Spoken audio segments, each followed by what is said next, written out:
A prévia do Produto Interno Bruto do país aponta uma alta de 1% no primeiro trimestre de 2017. Esse índice indicaria o fim da recessão econômica. Já podemos comemorar? Esse é o assunto que a gente discute com o economista Sérgio Capron e o consultor em economia da Federação das Câmaras de Dirigentes Lojistas do Rio Grande do Sul, Eduardo Starosta. Sejam bem-vindos. Obrigado. Bom, a gente tem aqui, gostamos sempre do debate, da discussão. Primeira pergunta, qual o tamanho do otimismo de cada um, né? Muito otimista, pouco otimista, mas de fato, esse número já aponta uma melhora, não sei se significativa ou não, vocês vão me dizer agora. Vou começar com o Sérgio, por favor. Boa noite. O otimismo ainda é pouco, né? Se pensar no lado do otimismo é que em algum momento tem que haver o fundo do poço. Esse é o lado do otimismo. A questão é quando que ele vai acontecer. Então, em primeiro lugar, os sinais hoje da economia, a manchete de hoje é o PIB trimestral, é o primeiro trimestre deste ano, contra o trimestre do ano passado. Ele dá um certo otimismo, mas os dados são contraditórios. Porque se a gente olhar os dados de emprego, dados de serviço e do comércio entre o mês de março e abril, portanto já entra no segundo trimestre, que é um dado mais recente, né? Eles são contraditórios. Há algum momento de queda e um momento de aumento e outro momento de queda. Então, eu diria assim, que se estamos mais ou menos batendo no fundo do poço, que seria o lado do otimismo, de outro lado, eu não vejo nenhum elemento que possa dizer que nós estaríamos entrando em algum processo de recuperação, certo? E, pelo contrário, né? Quer dizer, hoje o dado mais assustador para mim, em termos de economia, é o termo de desemprego. Né? Nós temos 14,2 milhões de desempregados, é o último dado oficial. Isso é um dado assustador, isso é um dado terrível para a economia, para as pessoas, para as famílias, para o comércio, para o serviço, para a indústria.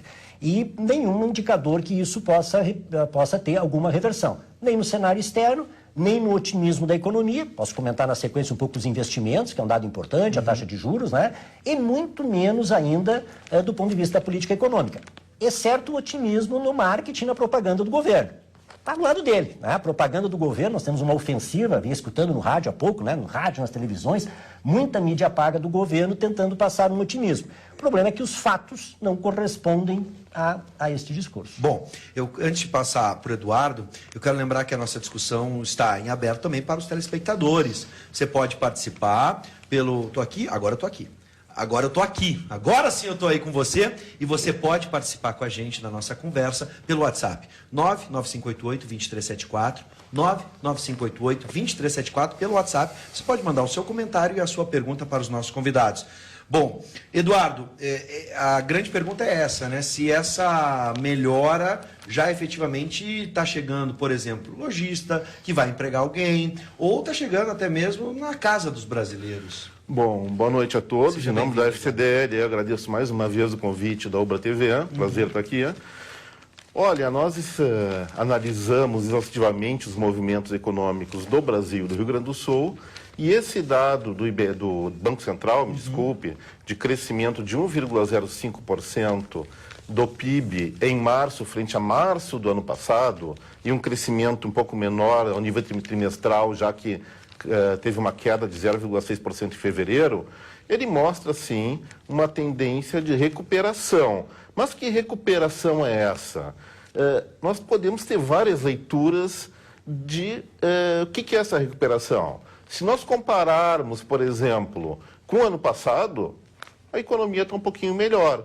Mas se nós compararmos a situação atual com, por exemplo, o melhor momento de março, que foi março de 2015...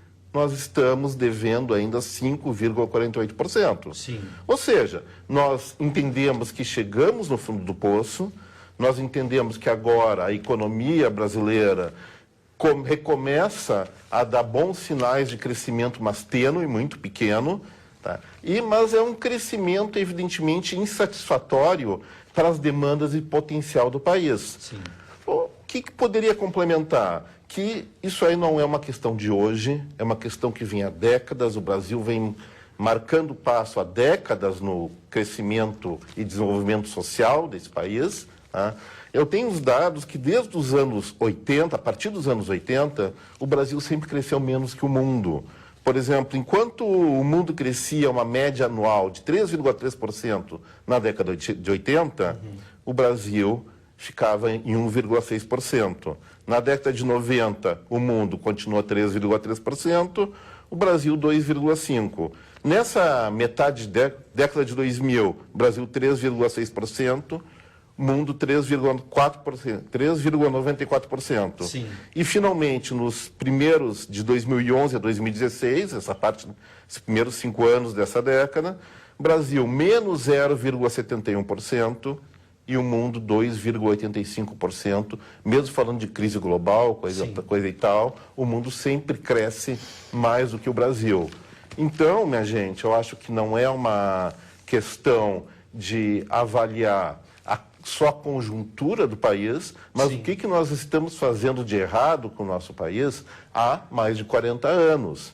E nós avaliamos na FCDL que o que nós estamos vendo aqui, que transcende a crise política, é um modelo de país que finalmente chegou ao fundo do poço, independente qual seja o partido que estiver governando.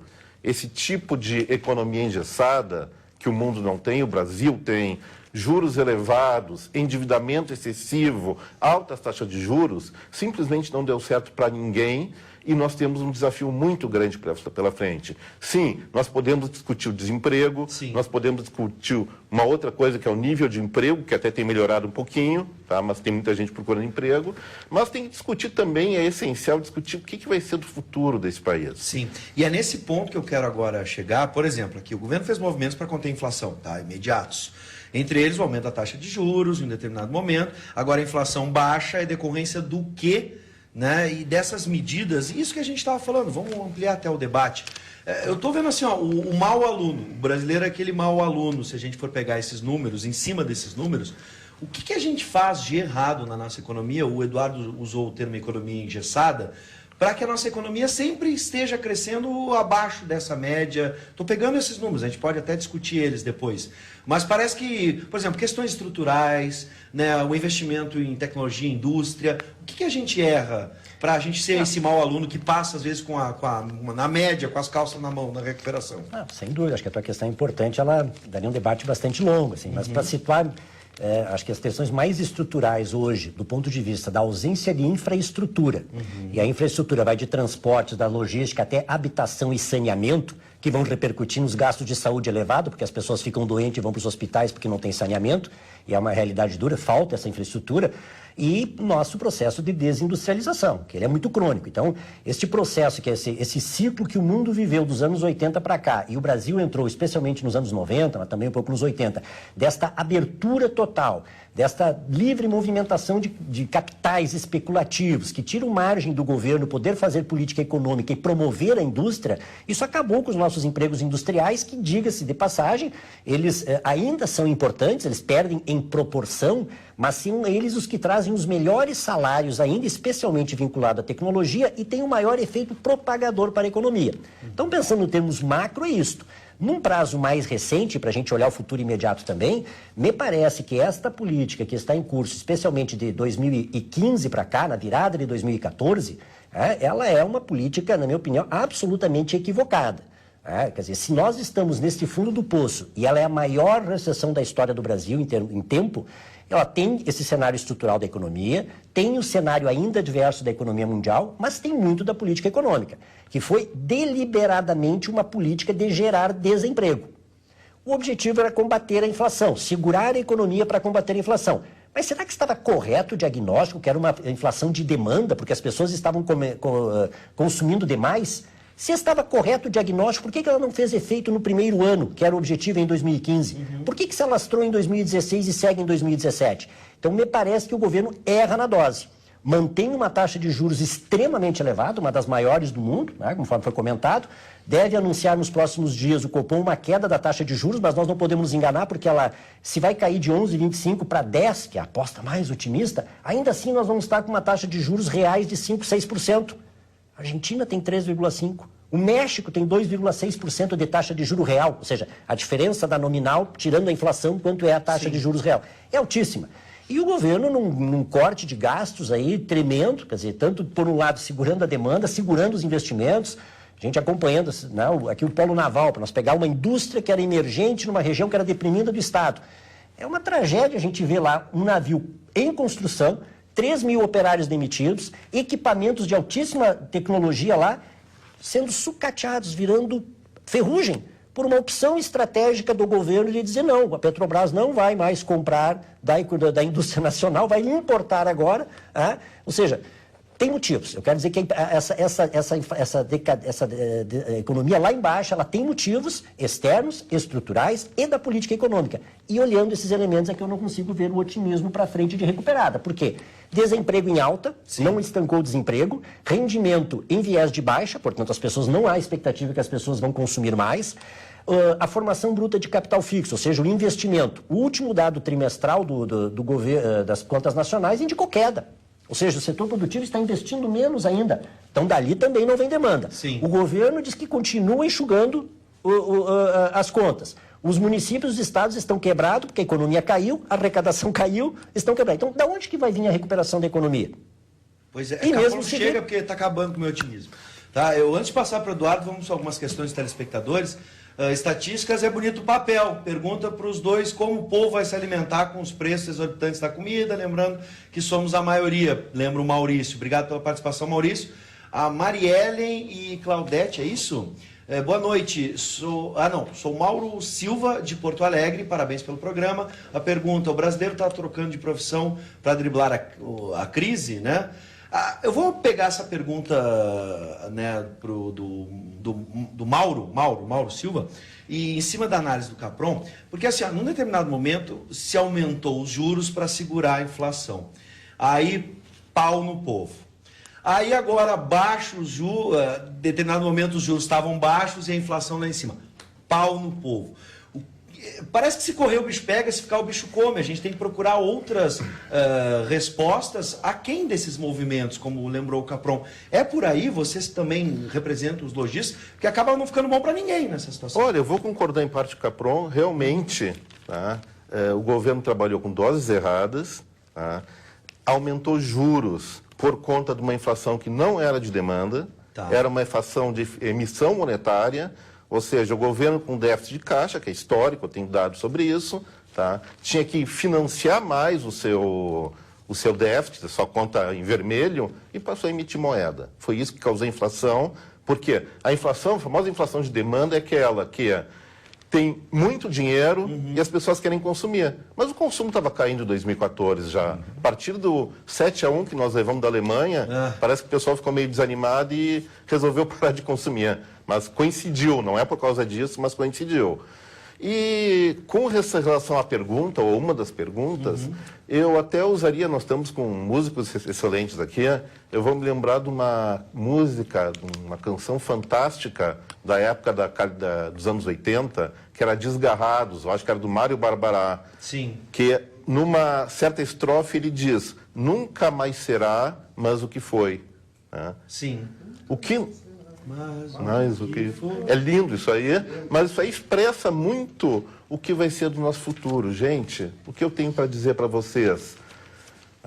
Enquanto o Brasil se debate numa crise, discute coisas que não se discute mais no mundo, porque o mundo busca eficiência, busca produtividade, busca inovar, e a partir dessa inovação busca, isso sim, consolidar frentes de desenvolvimentos, nós temos que ter consciência de que esse mundo está mudando e o Brasil, com 3% da população, não pode virar as costas para isso. Vai ter que mudar junto com o mundo, sim. Então, profissões que existem hoje não vão existir. Olha o que está acontecendo com, não vou dizer com Uber, mas vou dizer com a questão da automação dos veículos. Olha o que está acontecendo em diversas frentes, no varejo. O Vale do Silício já tem robôs que fazem um atendimento completo de entrada e saída de uma loja de um cliente. Nós não vamos ver isso aqui nos próximos 5, 10 anos, mas uma hora vai chegar isso aqui. Queira ou não queira. Queira ou não queira. Então, qual é a saída? É aumentar o nosso grau de proteção e sim, a nossa rede de proteção e acabar se enredando nessa rede, ou proporcionar condições para que essas pessoas que estão no mercado de trabalho passem a ser empreendedores e busquem, mediante qualificação, uma colocação que encontre seu céu, seu pedacinho de céu no mercado. Por mais que a gente tenha um pouco de diferenças nas perspectivas aqui, uma coisa é verdade, a gente não consegue frear as coisas que estão acontecendo no mundo e as transformações. Né? Eu quero concordar nesse sentido, assim, que a importância de incorporar tecnologia, de inovação, da gente aumentar a produtividade do trabalho, isso é fundamental. Sim. O que é produtividade do trabalho? A gente poder, com a mesma quantidade de trabalho, ter mais bens e serviços para as pessoas, né? E com isso a gente pensar até em redução da carga de trabalho, da jornada de trabalho, que talvez seja uma das causas até de raiz na crise mundial. Então a gente precisa ter esse espaço de inovação. Mas para isso a gente precisa da indústria. Né? Eu concordando em grande parte, eu só divergi assim que não é na saída individual, micro, né? Assim, das pequenas firmas somente. A economia mundial hoje é extremamente concentrada, oligopolizada. Então nós precisamos entrar nesses nichos. Eu peguei o exemplo de Rio Grande para pegar um exemplo da indústria naval, porque ali desenvolve inovação. Ali nós tínhamos dezenas de pequenas e médias indústrias do Rio Grande do Sul fornecendo ali, desenvolvendo novas tecnologias em diversos municípios, ativando a economia dos municípios em função daquele carro-chefe. Especialmente isso é que a gente precisa. Distribuição também da Zona Sul, que foi uma Zona Sul. A Zona Sul do Estado ficou carente em determinado momento de industrialização. Enfim. Gente, eu estou chegando aos finalmente, eu quero fazer essa pergunta. Assim, Pô, já no finalmente? Passa rápido. A gente nem conseguiu brigar, poxa. Intuito nunca briga, mas o debate, a exposição de ideias, e vocês estão fazendo isso com muita clareza. Bom, a reportagem da revista Carta Capital aponta que o IBGE fez mudanças na forma de calcular o PIB. O portal Brasil Debates também publicou hoje um artigo em que uma professora da UFRJ afirma que a recuperação da economia comemorada pelo governo se explica, na verdade, por uma mudança metodológica nas pesquisas do IBGE a partir de fevereiro de 2017, a qual afetou o nível das séries que compõem o IBC-BR, né?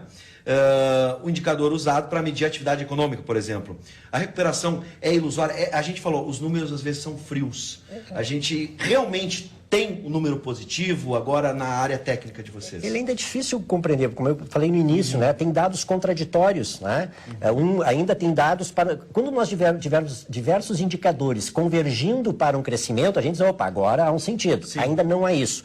E essa dubiedade, eu acho que apontada pelas matérias que você disse, só aumenta a discussão sobre a legitimidade, inclusive, do governo, né? E aí discussão de intervenção política, na metodologia, sobre a legitimidade do governo que já está em xeque, né? Nós vivemos há 2 anos sobre, um programa econômico que eu disse que é totalmente equivocado e que não foi o programa econômico aprovado nas urnas em 2014. Então nós vivemos um período de questionamento da legitimidade democrática desse governo e do curso da economia. E isso compromete o futuro. Eduardo, felizmente...